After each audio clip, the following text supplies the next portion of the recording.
Assalamualaikum warahmatullahi wabarakatuh. Ketemu dengan saya di mata kuliah manajemen ya. Dan hari ini kita akan membahas tentang kepemimpinan. Seperti apa kepemimpinan dan berbagai macam hal yang terkait dengan kepemimpinan.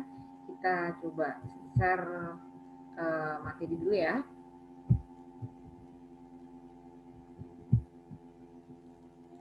Oke, konsep kepemimpinan atau leadership. Selama ini banyak sekali orang yang rebutan menjadi pemimpin gitu ya. Tapi sebenarnya kita udah punya jiwa yang kepemimpinan belum? Karena memang jiwa kepemimpinan inilah yang paling sinkron, yang paling berpengaruh terhadap konsep kepemimpinan, ya. Konsep kepemimpinan. Jadi kalau selama ini kita kepengen jadi pemimpin, sebenarnya kita itu sudah layak belum sih jadi pemimpin? Nah, kita lihat sekarang apa saja sih yang penting dari pemimpin itu seperti apa. Nah, sekarang kita lihat pengertian dari kepemimpinan. Kepemimpinan itu adalah suatu proses untuk mempengaruhi suatu aktivitas. Jadi ini kita tidak berbicara mengenai sosok ya, sosok seorang pemimpin, tetapi kita berbicara mengenai bagaimana proses dia memimpin, bagaimana dia melakukan aktivitas untuk memimpin, sehingga kelompok yang dipimpinnya itu mampu untuk mencapai tujuan yang diharapkan. Jadi bukan seorang sosok gitu ya, seseorang, tapi bagaimana dia memimpin, ya, bagaimana proses dia melakukan aktivitas kepemimpinannya, itulah yang nanti akan kita bicarakan. Jadi kita bukan membicarakan masalah sosok siapa. Nah, kalau menurut Jerry Terry ini kepemimpinan itu adalah kegiatan untuk mempengaruhi orang lain agar mau bekerja, agar dengan sukarela untuk mencapai tujuan. Nah,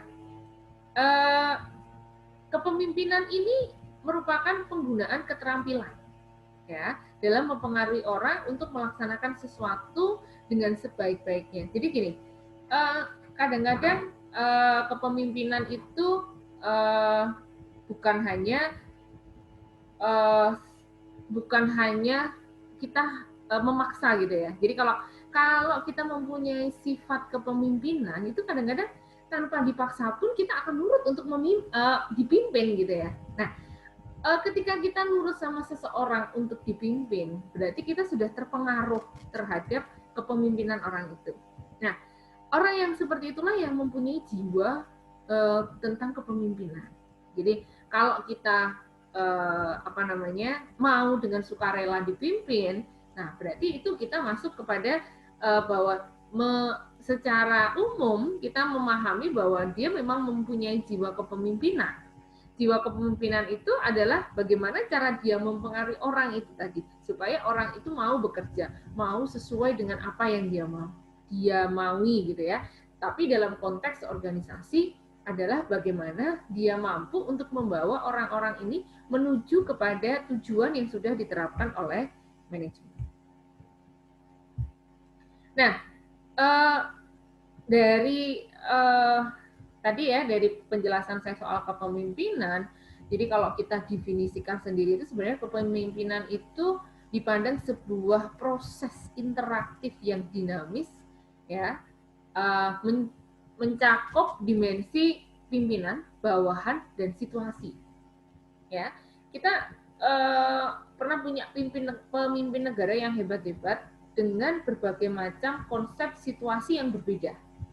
Ada zaman kemerdekaan dengan Pak Soekarno gitu ya, ada zaman pembangunan dengan Pak Soeharto dan lain sebagainya sampai saat ini dengan Pak Jokowi sebagai kepemimpinan sebuah negara gitu ya. Nah, ini sebenarnya hubungannya itu ada 3, pemimpin, bawahan, dan situasi yang melingkupi. Jadi mungkin seorang pemimpin yang saat ini tepat itu mungkin ketika kita taruh di kepemimpinan di zaman yang dulu juga tidak pas, gitu ya, karena situasinya juga berbeda, sehingga pimpinan, bawahan, dan situasi ini menjadi sesuatu yang tidak bisa terpisahkan dari konsep kepemimpinan itu sendiri. Oleh karena itu, maka kepemimpinan itu sebenarnya ada proses interaktif yang dinamis yang mencakup 3 bagian ini, pimpinan, bawahan, dan situasi. Pemimpin harus punya jiwa yang karisma yang membuat bawahannya itu mau dipimpin, ya, mau dipimpin, ya, mau dipimpin, mau secara sukarela melakukan pekerjaan kegiatan sesuai dengan tujuan yang diharapkan serta situasi kondisi yang ada saat itu. Nah, itu sebenarnya adalah kepemimpinan. Nah, ada perbedaan ya antara kepemimpinan dengan manajemen. Nah, kepemimpinan itu sebenarnya kalau kita mau masuk lagi, ini sebenarnya sebuah perilaku ya. Perilaku bagaimana dia memotivasi, memberikan inspirasi kepada orang, pada individu, kepada kelompok, sehingga mereka mau untuk melakukan suatu kegiatan atau melakukan aktivitas. Nah, ini yang namanya mempunyai jiwa kepemimpinan. Tapi kalau manajemen itu adalah bagaimana mengkoordinasi, mengintegrasi sehingga proses-proses manajemen atau proses perusahaan itu berjalan secara baik dan efektif. Jadi sebenarnya manajemen ini perlu jiwa kepemimpinan itu tadi, ya, perilaku kepemimpinan itu perlu ada dalam manajemen. Perlu ada dalam manajemen. Tetapi sebenarnya kepemimpinan dan manajemen itu berbeda. Ya, itu perlu kita pahami. Nah, gaya kepemimpinan pada dasarnya itu mengandung pengertian tingkah laku dari seorang pemimpin menyangkut kemampuannya dalam memimpin. Ya, kadang-kadang kita heran ya, ada orang yang begitu banyak bisa mengumpulkan massa, gitu ya, bisa mengumpulkan pengikut, gitu kan. Nah, ini sebenarnya konteksnya adalah dari cara kepemimpinannya dia, ya, bagaimana dia bertingkah laku, kemudian kemampuannya dalam mempengaruhi itu sangat penting dalam gaya kepemimpinan. Nah, jadi gini, kalau pemimpin itu biasanya karena perilakunya dia bisa kita pelajari dan ini akan membentuk sebuah pola. Oh, polanya si A itu seperti ini, polanya si B itu seperti ini, polanya si C itu seperti ini dalam memimpin. Nah, pertanyaan adalah pola yang mana yang pas untuk memimpin? Nah, itu kembali lagi tadi, kembali kepada siapa pemimpinnya, siapa bawahnya, dan siapa situasi yang ada saat itu. Ya, jadi kalau kepemimpinan yang ini sepertinya pas untuk ini, belum tentu untuk masa yang berbeda dengan waktu yang berbeda atau dengan bawahan yang berbeda itu akan berbeda pula, ya. Nah, ini ya perlu kita garis bawahi. Jadi apa namanya, kepemimpinan dengan kepribadian itu berbeda tetapi tidak bisa terpisahkan, ya, karena kepemimpinan itu juga mencerminkan kepribadian yang dia miliki, ya kan. Nah, gaya kepemimpinan itu ada beberapa, ini ada demokrasi, ya, otoriter, partisipasif, bebas tindak, ya, apa itu ya. Kepemimpinan demokrasi, demokratif itu orang-orang yang dipimpinnya itu menjadi subjek. Jadi yang digerakkan itu adalah orang-orang yang dipimpin, dia menjadi subjek, ya, dia yang menggerakkan kepemimpinan itu sebenarnya, gitu ya. Orang-orang ini sebagai subjek, ya, yang menggerakkan pemimpinnya, ya. Usulan untuk memanfaatkan kemampuan setiap orang yang ada di dalam organisasi, mengambil keputusan sangat penting dilakukan musyawarah, berusaha mengutamakan kerjasama dan tim. Jadi yang kalau kepemimpinan demokratis itu adalah yang menjadi objek daripada disuruh bergerak itu adalah pimpinannya, ya, objeknya. Nah, yang menyuruh kita untuk bergerak itu adalah orang-orang bawahannya ini. Nah, ini makanya itu adalah kepemimpinan demokratis, ya. Ketika seorang pemimpin mau mengambil sebuah keputusan, biasanya dia akan mengajak musyawarah. Apa sih kata bawahannya tentang permasalahan ini, sehingga proses pengambilan keputusannya adalah melalui sistem diskusi. Nah, disitulah sistem musyawarah itu memerlukan kerjasama dan teamwork yang baik. Otoriter ini menempatkan kekuasaan di satu tangan atau satu orang, ya, atau sekelompok orang, ya. Nah, biasanya ini menjadi ini menjadi sebuah penguasa tunggal. Kedudukan bawahan semata-mata adalah pelaksana dari keputusan, perintah, atau kehendak daripada pimpinan itu. Gaya kepemimpinan bebas, ya, ini kebalikan dari tipe gaya kepemimpinan otoriter. Cenderung didominasi oleh perilaku kepemimpinan kompromi dan kepemimpinan pembelot. Nah, apa nih? Gitu ya. Kompromise. Wah, udahlah sebaiknya seperti ini aja. Nah, ini kompromi gitu ya. Atau membelot. Wah, sebenarnya kamu melakukan itu, saya yang lain. Nah, itu bisa, namanya pembelot di situ. Bebas, namanya aja kepemimpinan bebas. Boleh kok kita melakukan kompromi untuk menentukan suatu keputusan, boleh pula kita tidak setuju dan kita membelot. Ya. Nah, ini kepemimpinan bebas. Pemimpin berkedudukan sebagai simbol saja. Pimpinan melimpahkan wewenang sepenuhnya kepada bawahan dan keputusan lebih banyak dibuat oleh bawahan. Biasanya ini ya terserah di bawahan gitu ya, bawahannya mau melakukan apa. Ini kepemimpinan bebas. Ada partisipatif, yaitu antara gaya kepemimpinan semi otokratik dan demokratik gitu ya. Pemimpin menyampaikan hasil analisa masalah, kemudian mengusulkan tindakannya. Bawahannya ini diminta untuk memberikan saran atau kritik, dan keputusan itu nanti diambil oleh kelompok. Jadi hampir kalau otokratik tadi tuh ini ya, jadi kalau yang partisipatif itu konsep kepemimpinan, konsep analisa dan lain sebagainya itu dari atasan, tetapi yang memutuskan itu adalah kelompok, ya, kelompok bawahannya. Nah, ini yang namanya partisipasi. Bebas tindak merupakan pemimpinan ofisial. Pemimpin melimpahkan wewenang sepenuhnya kepada bawahan, karyawan menentukan sendiri kegiatan tanpa pengarahan, supervisi, atau koordinasi. Keputusan dibuat oleh para bawahan, kebijakan lebih banyak dibuat para bawahan. Karyawan mengevaluasi pekerjaan sesuai dengan caranya sendiri. Nah, ini bebas tindak, gitu ya. Jadi pemimpin itu hanya ofisial aja yang melihat ke arah tujuannya, tapi untuk prosesnya dia tidak apa namanya, tidak banyak mengikuti. Ini yang kemudian kita sebut sebagai bebas tindak. Ya, ini juga ada pimpinan hanya sebagai sumber informasi dan pengendali minimal. Ya, jadi pemimpin hanya komunikasi apabila diperlukan. Prakarsa selalu datang dari bawahan. Hampir tidak ada pengarahan dari pemimpin. Tanggung jawab organisasi dipikul oleh orang per orang. Nah, ini gaya kepemimpinan seperti itu. Dari konsep tentang gaya kepemimpinan tadi dapat disimpulkan tidak ada gaya kepemimpinan yang jelek dan tidak ada gaya kepemimpinan yang selalu tepat untuk situasi yang tepat juga. Jadi intinya kalau ditanya kepemimpinan yang bagus itu seperti apa, gitu kan?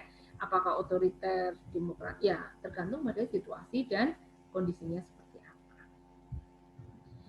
Teori munculnya kepemimpinan. Lah sebenarnya kepemimpinan itu munculnya dari mana sih? Ya. Siapa sih yang ditunjuk untuk siapa sih yang ditunjuk untuk jadi pemimpin, gitu ya? Siapa yang ditunjuk untuk jadi pemimpin sebenarnya? Ini ya tergantung kepada teoritis bagaimana munculnya kepemimpinan itu. Ada yang dari genetik keturunan raja-raja tuh. Raja nanti yang akan menjadi pemimpin siapa? Yo, anak rajanya, ya, putra mahkota. Nanti putra mahkota nggak ada, anaknya lagi siapa? Nah, itu teori kepemimpinan yang muncul dari keturunan genetis. Salah nggak sih kalau seorang anak pemimpin kemudian dia menjadi pemimpin?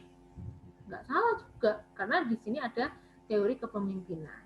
Tapi asal sah ya, asal sah. Jadi kayak misalkan raja itu memimpin sebuah negara. Nanti kalau rajanya nggak ada, putra mahkotanya. Putra mahkotanya nggak ada, nanti ke bawahnya lagi, putranya lagi. Nah, ini sebenarnya begini. Tentu ketika kayak misalkan raja gitu ya, putra mahkotanya ini pasti sudah dipersiapkan, sudah diajari untuk menjadi pemimpin dan lain sebagainya. Sehingga dia memunculkan karakter pemimpin yang bisa otomatis bisa menggantikan ayahnya dari segi kemampuan skillnya dia memimpin. Ya, jadi teori ini munculnya seperti itu. Ya, mungkin juga banyak orang yang berpikiran that's a destiny gitu ya. takdir gitu ya, wong dia ditakdirkan menjadi anak raja, otomatis dia jadi raja. Tapi sebenarnya proses dia untuk menjadi raja ketika dia menjadi putra mahkota atau ini sejak kecil itu memang sudah dididik untuk menjadi seorang pemimpin sebenarnya, untuk menggantikan kedudukan orang tuanya sebagai pemimpin. Nah, mungkin juga bisa dikatakan si anak ini juga mempunyai turunan untuk menjadi pemimpin juga bisa juga. Maksudnya jiwa kepemimpinannya, kebijakan. Jadi kalau pemimpin itu kan perlu banyak skill ya, perlu banyak skill. Nah itu dimiliki secara garis keturunannya juga bisa, gitu ya. Kemudian teori sosial. Ini mengatakan bahwa pemimpin itu dibuat, dididik bukan hanya secara kodrati. Jadi artinya teori sosial ini dia nggak mau dia tidak mau mengakui bahwa anak raja otomatis jadi raja, enggak dong gitu kan. Seseorang itu juga dapat bisa menjadi pemimpin gitu kan. Dengan pendidikan dan pengalaman yang cukup. Jadi tidak hanya anak raja aja yang jadi pemimpin gitu ya, yang lainnya juga bisa jadi pemimpin. Itu teori sosial gitu ya. Kalau tadi dari teori genetik, kalau ini dari teori sosial, bahwa seseorang itu bisa menjadi pemimpin gitu ya, tidak hanya raja atau anak raja saja. Teori ekologis, seseorang hanya akan berhasil menjadi pemimpin yang baik apabila ia telah memiliki bakat kepemimpinan. Bakat tersebut melalui pendidikan. Nah, ini teori ekologis. Jadi, pemimpin itu bisa kita pelajari, gitu kan? Ada misalkan sekolah kepemimpinan perwira, ya, sekolah kepemimpinan negara itu bisa kita pelajari di situ dan kemudian kita punya kemampuan untuk memimpin, gitu ya. Nah, sifat dasar kepemimpinan itu seperti apa? Ini Anda bisa lihat nih. Ada motivasi, ada empati, ada self-esteem, ada komitmen, ada decision making, ada interpersonal aware. Ini adalah sifat dasar dari kepemimpinan. Jadi pemimpin-pemimpin itu harus punya sifat dasar ini. Kalau dia mau menjadi pemimpin ya, dia harus mampu memotivasi bukan hanya orang lain, tapi dirinya sendiri. Dia harus menunjukkan empati, dia harus menunjukkan komitmen yang tinggi, decision making yang baik, interpersonal awareness yang baik, dan lain sebagainya. Itu sifat dasar dari pemimpin. Ini ada kompetensi kepemimpinan ya, kemampuan yang dimiliki nampak pada sikap dan sesuai dengan kebutuhan yang dibutuhkan. Ada 5 praktek kepemimpinan yang memiliki kualitas kepemimpinan yang unggul, misalkan pemimpin yang menantang proses, memberikan inspirasi wawasan bersama, memungkinkan orang lain dalam bertindak atau berpartisipasi, mampu menjadi penunjuk jalan, dan mampu memotivasi bawahan. Nah, ini ada 5 karakteristik dasar pemimpin yang memiliki kualitas kepemimpinan. Ini ada beberapa kriteria kualitas kepemimpinan manajer yang baik juga. Anda bisa baca sendiri di situ ya, banyak sekali. 10 keterampilan yang menjadi seorang pemimpin yang sukses. Nah, ini memotivasi Anda untuk menjadi pemimpin ya. Tentukan visi Anda. Nah, jelaskan visi Anda seperti apa. Kenali gaya kepemimpinan Anda. Bedakan kepemimpinan dengan manajemen. Pelajari taati aturan. Jaga kepercayaan kolega Anda. Pahami aturan. Bertindak seperti seorang pembimbing, kaderisasi pimpinan, jaga keseimbangan hidup Anda. Nah, ini 10 keterampilan menjadi pemimpin yang sukses. Nah, ini macam-macam ini ya. Anda cari di Google itu banyak sekali. Bagaimana karakteristik seorang pemimpin yang sukses. 10 sukses pemimpin.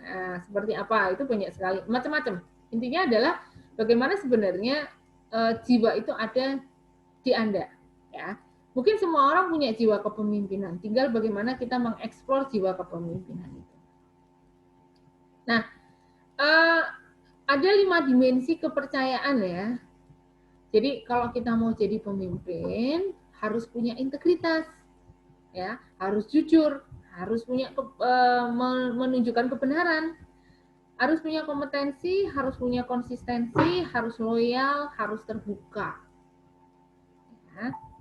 Kemudian tingkat manajemen level ya, kalau kita langsung masuk ke tingkat manajemen level, ini ada garis first level, middle, top management. Jadi semakin kita meningkat posisi kita, pasti itu juga akan semakin membuat kepemimpinan kita berjalan, kemampuan kepemimpinan kita juga naik gitu ya. Jadi kemampuan dari first learner dengan top management tentunya dari sisi kemampuan untuk memimpin itu berbeda. Nah, ini Robert pada tahun 1997 menemukan seorang manajer itu harus memiliki 3 keterampilan dasar ya. Ada konseptual, ada human skill, ada technical skill, ada tambahan ini manajemen waktu dan pembuat keputusan. Sehingga kalau kita lihat seperti ini, manajemen puncak dengan gaya G134 tadi ya. Nah ini diabaikan saja G ini. Intinya gaya kepemimpinannya ada 3 gitu ya. Nah ini bisa diabaikan saja kalau saya kira. Tapi intinya kita nanti masing-masing manajer ini harus mempunyai gaya kepemimpinan yang berbeda-beda. Nah, mungkin pertanyaannya adalah manajemen puncak dengan manajemen menengah kalau punya gaya kepemimpinan yang berbeda seperti apa, gitu ya? Yang satu otoriter, yang satu demokratis, misalnya. Nah, ini maka sebelum terjadi konflik yang meningkat, memang harus terselesaikan itu, ya. Gaya kepemimpinan ini seperti apa? Nah, ini prinsip hindari kepemimpinan. Aku iri, dengki, sirik ya. Jadi kalau mau jadi pemimpin itu jangan iri, jangan dengki, jangan sirik gitu ya. Kenapa? Anda harus bisa menerima kritikan. Ya, jangan sampai mencela orang lain.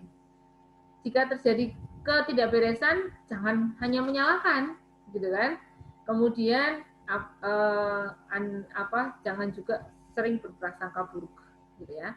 Nah, kalau Anda bisa menjawab pertanyaan ini, saya kira Anda bisa juga mengerti ya bagaimana sebenarnya saya itu sudah punya jiwa kepemimpinan atau tidak, gitu ya. Saya kira sudah saatnya Anda ini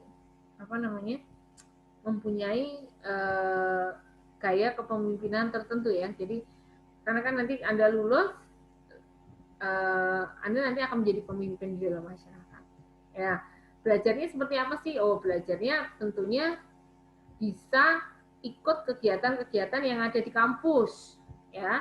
Mungkin HMJA, mungkin ada yang HMJA ini lagi mau rekrut mahasiswa untuk ikut di organisasi itu. Nah, organisasi ini belajar kita untuk memupuk jiwa kepemimpinan, ya, memupuk untuk jiwa kepemimpinan. Ini biasanya kalau mahasiswa itu aktifnya belajarnya adalah di organisasi-organisasi seperti itu. Nah, nanti silakan aja yang belum jadi anggota HMCA ikut tuh jadi HMCA ya, supaya Anda juga jiwa kepemimpinannya ini bisa diasah sejak dini. Jadi ketika nanti Anda keluar, Anda tidak ragu untuk menjadi seorang pemimpin. Nah, Anda besar kepala, bagaimana untuk menguraikan kepala yang kebesaran? Minta teman Anda untuk menyebutkan 4 hal yang baik tentang Anda. Nah, nanti dicoba ya. Tanya ke temannya, saya itu baiknya apa sih? Nah, gitu. Jadi, where there is no leadership, there's nothing fall. But in abundance of and solar, there's a safety. Nah, ini sebuah kata pepatah saja. Oke, saya kira ini ya materi tentang kepemimpinan. Kita bisa ngecek sendiri sebenarnya kepemimpinan kita seperti apa. Yang intinya adalah sebenarnya kunci kesuksesan sebuah pemimpin itu ada 3. Pemimpin itu sendiri, bawahannya, dan juga situasi kondisi yang ada pada saat dia memimpin. Nah, untuk diskusi kita akan diskusi lewat WhatsApp group ya, untuk diskusi atau untuk jika Anda punya pertanyaan. Saya kira itu dari saya. Wassalamualaikum warahmatullahi wabarakatuh.